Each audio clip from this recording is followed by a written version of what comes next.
जिंदगी के डोर कार्यक्रम के सवाल जवाब के अगले एपिसोड में आपका स्वागत है। प्रश्न, आखिर क्यों लोग जरूरत से ज्यादा सोचने लगते हैं?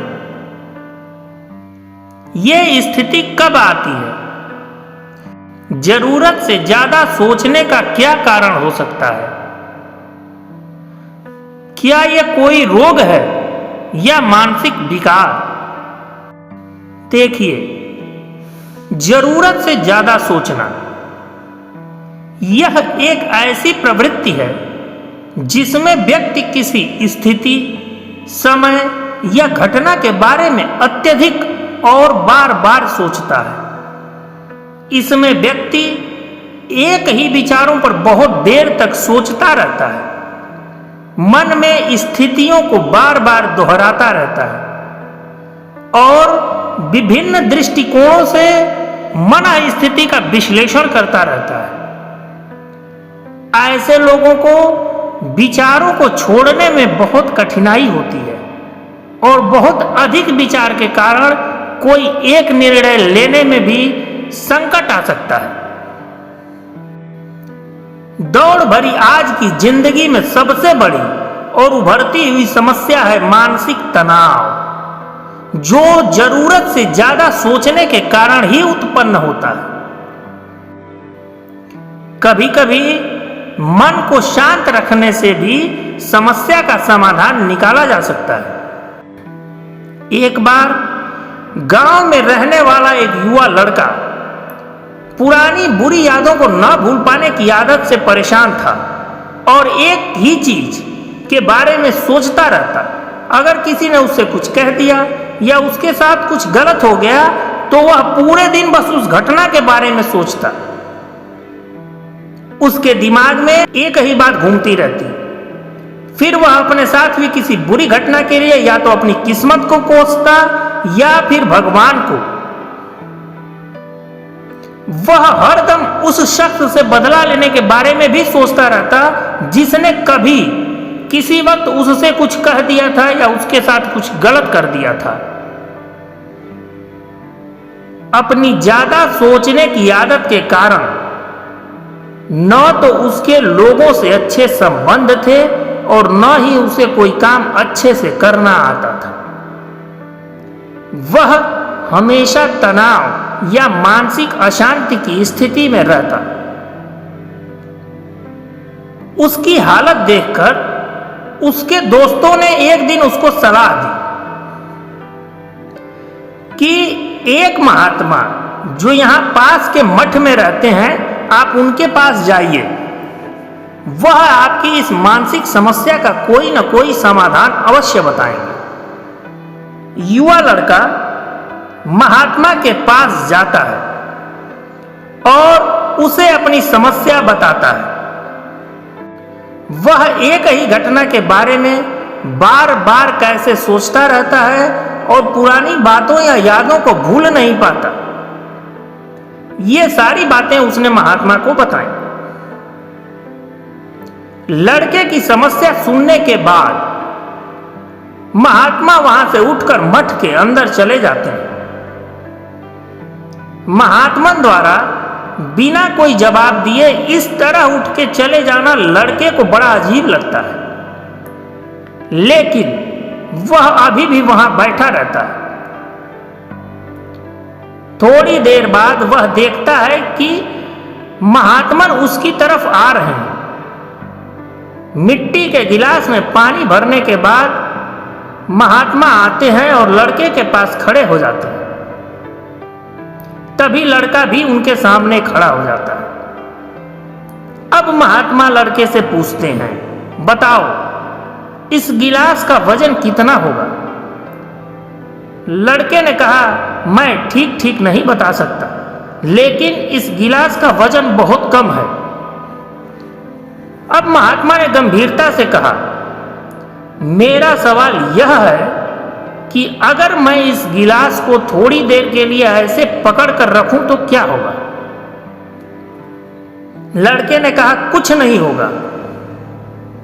महात्मा ने फिर पूछा, क्या मैं अगर इस गिलास को 1 घंटे तक अपने हाथों में ऐसे ही पकड़ के रखूं? तब लड़के ने कहा, हाथ में दर्द होने लगेगा। महात्मा ने फिर पूछा, क्या होगा अगर मैं इस गिलास को पूरे दिन इसी तरह अपने हाथों में पकड़ कर रखूं?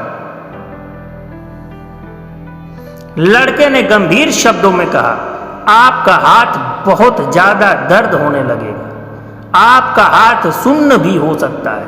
आपकी मांसपेशियां तनावग्रस्त हो सकती हैं और आपका हाथ शून्य प्राय हो सकता है। महात्मा ने कहा, बहुत बढ़िया, लेकिन क्या इस बीच गिलास का वजन बदल गया?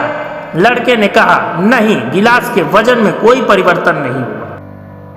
तब महात्मा ने पूछा, फिर हाथ में दर्द और मांसपेशियों में तनाव क्यों हुआ?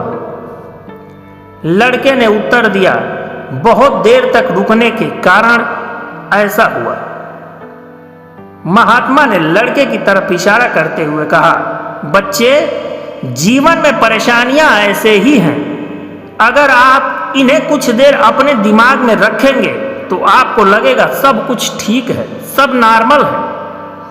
फिर यदि आप उनके बारे में लंबे समय तक सोचेंगे, इससे आपको पीड़ा होने लगेगी।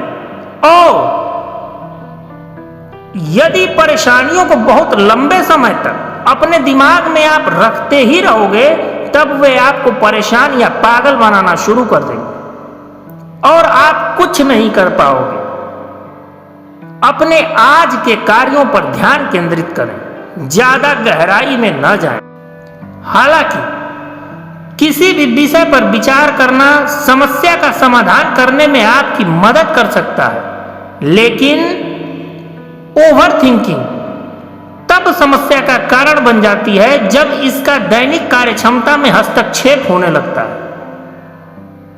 तब ये पीड़ा उत्पन्न करती है और सही निर्णय लेने की क्षमता को प्रभावित कर देती है।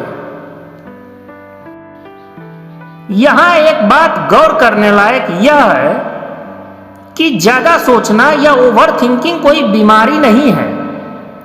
यह एक ऐसी स्टेज है जो आपको वास्तविकता से दूर करती है। यह इस बात पर निर्भर करता है कि आप किस तरह के विचारों को सोचते हैं। कहते हैं कि जीने का तरीका आ गया तो उसे जीना आ गया। जीने की कला का मुख्य आधार हमारी और आपकी अपनी सोच ही है। ज्यादातर लोग अपनी गलतियों, अपने भविष्य या किसी ने कभी कोई बुरा बोल दिया, इन सब बातों में उलझे रहते हैं। हल बहुत साधारण है। जो कुछ भी आप सोच रहे हैं, अपने आप से सवाल पूछिए, क्या इससे आपको फायदा हो रहा है या भविष्य में इसका फायदा होगा? यदि नहीं, तो फिर जरूरी है इसकी जगह पर कुछ और किया जाए जिससे हमारा मन बहल जाए। ऐसे समय पर सबसे अच्छा यह होता है कि जिस काम में रुचि हो वो काम करिए। आप कोई खेल खेल सकते हैं।